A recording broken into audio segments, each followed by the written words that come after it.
tanto escândalo acontecendo nesse governo do Lula, principalmente agora, né? Esse escândalo do INSS, que tem tudo para ser pior do que o mensalão, que as pessoas às vezes não dão a devida atenção a outras coisas que acontecem paralelamente. No Senado, o senador Eduardo Girão organizou uma audiência pública para debater, escutar testemunhas e pessoas para falar a respeito da perseguição do Alexandre de Moraes, do desrespeito dele à Constituição.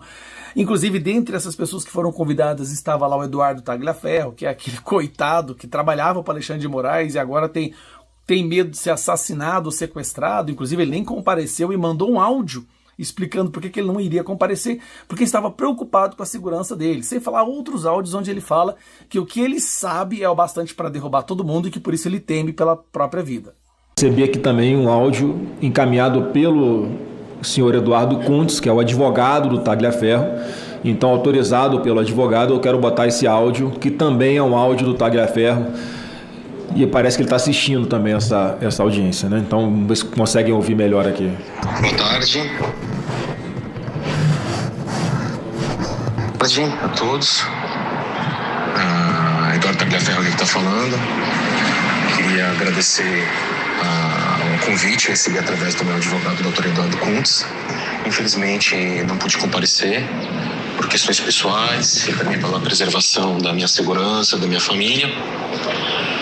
Mas, no momento oportuno, estarei aí à disposição de todos dessa comissão para que vocês possam fazer as perguntas. Alguém está ligando. Aniversário. Parabéns. Que desejam e obter as respostas que precisam. Tá ótimo? Uma ótima tarde a todos. Fiquem com Deus. Embora ele não tenha ido, outra pessoa foi, o Glenn Greenwald, que deu um relato chocante. Todo mundo sabe que Glenn Greenwald tinha várias provas, né, e evidências de coisas ilegais que estavam acontecendo ali embaixo do nariz do Alexandre de Moraes, quando surgiu aquele Twitter Files. Mas ele acrescentou mais alguns detalhes hoje. Inclusive disse que a imprensa sofre ameaça quando ele queria postar ou publicar o que ele sabia. Isso tudo, gente, entenda, tá? Não confunda. Tudo é para salvar a democracia. Porque se não houvesse essas ameaças da imprensa, essa censura para impedir que jornalistas publicassem o seu conteúdo, a democracia poderia correr um sério risco. Quando o ministro Moraes abriu uma investigação criminosa para supostamente descobrir a identidade da nossa fonte, não só foi a fonte que foi incluído nessa investigação.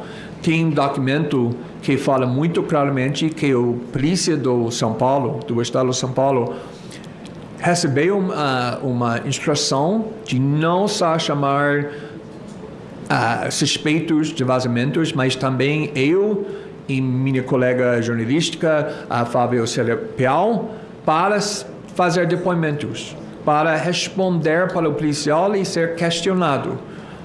E eu estou fazendo jornalismo há muito tempo, não é a primeira vez que estou fazendo jornalismo que está criando raiva nas autoridades, para falar o mínimo. Eu nunca vi jornalistas sendo formalmente incluído na investigação. Não estou falando que necessariamente que somos os alvos da investigação, mas obviamente quando a polícia é mandado para questionar, para chamar para depoimento jornalistas sobre o jornalismo, isso tem um impacto bem grande, bem grave para criar esse clima da intimidação. E isso aconteceu.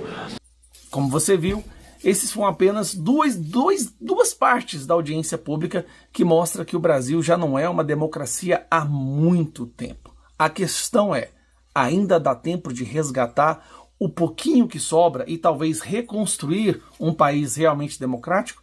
Eu acredito que sim. É por isso que nesse dia 7 de maio, às 16 horas, na torre de televisão em Brasília, nós vamos iniciar ali a nossa caminhada em direção ao Congresso. Uma caminhada pacífica. Eu sei, muita gente fala, quarta-feira não dá muita gente, mas é justamente por isso que tem que ser. Porque domingo é fácil de ignorar. Agora, numa quarta-feira, com os deputados e os senadores no Congresso, vai ficar impossível de ignorar ou fingir que não aconteceu uma manifestação em Brasília, um ato pacífico, justamente para resgatar a nossa democracia, para salvar essas famílias que estão sendo perseguidas pelo 8 de janeiro e, principalmente, para proteger o nosso presidente, porque eles vão fazer de tudo para impedi-lo que ele volte à presidência. E o Brasil quer ele de volta, não quer? Então a gente tem que agir. Dia 7 de maio, lá em Brasília.